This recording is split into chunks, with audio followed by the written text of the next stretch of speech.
It is a gorgeous day here on the East Coast. It's in the 70s, the lows are in the high 40s. Everything's budding out good, but it is a gorgeous day. We might actually go to the river and spend the first night of the year.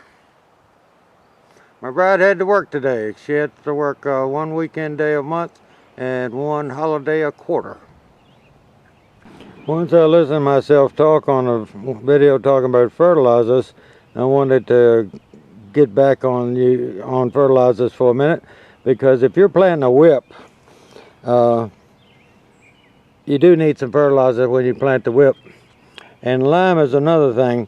It depends on where you are. See all these hardwood trees? It's been like this for thousands of years. We have acid soil. We need lime. That's a guarantee. But you don't really know what you need unless you get a soil test done. I know you might think it's a gimmick, but it really does work. It will tell you what your pH is. And without knowing what your pH is, you don't know whether that tree is going to make it. Because that tree likes to grow in a certain range of pH. And the only time you can put lime on an apple tree is when you plant it. And you have to mix it in the hole. I like pelletized lime because it's slow release. And the lime powder, if it's windy, blows all over everything, and it generally gets all over your shoes and pants legs when you put it down.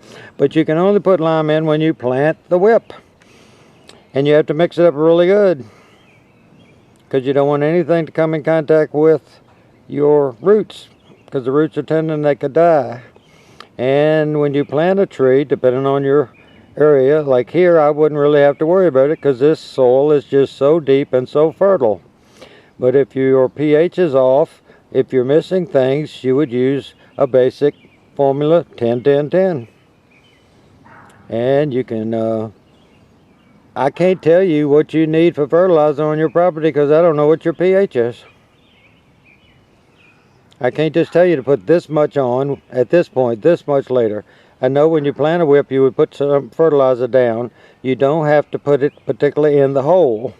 You can plant your whip and then work it in the soil around the top, whatever it might be, 1/4 of a pound, 1/8 of a pound, 1/2 a pound, whatever it requires.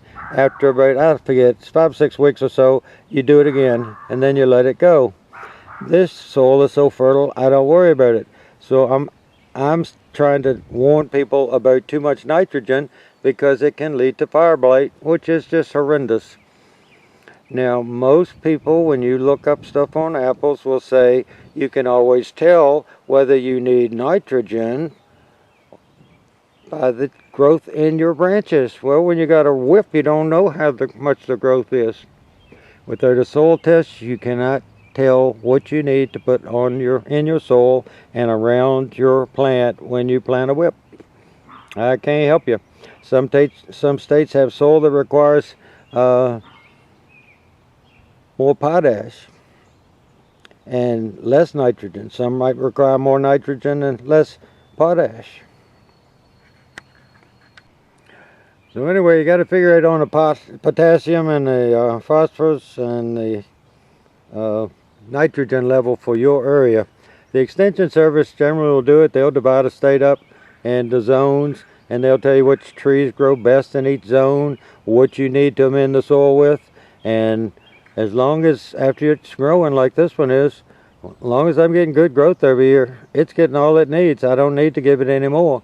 So I'm talking about, I would not ever put anything on here that had nitrogen in it, because it would just make it grow too much and too fast, and I don't need that.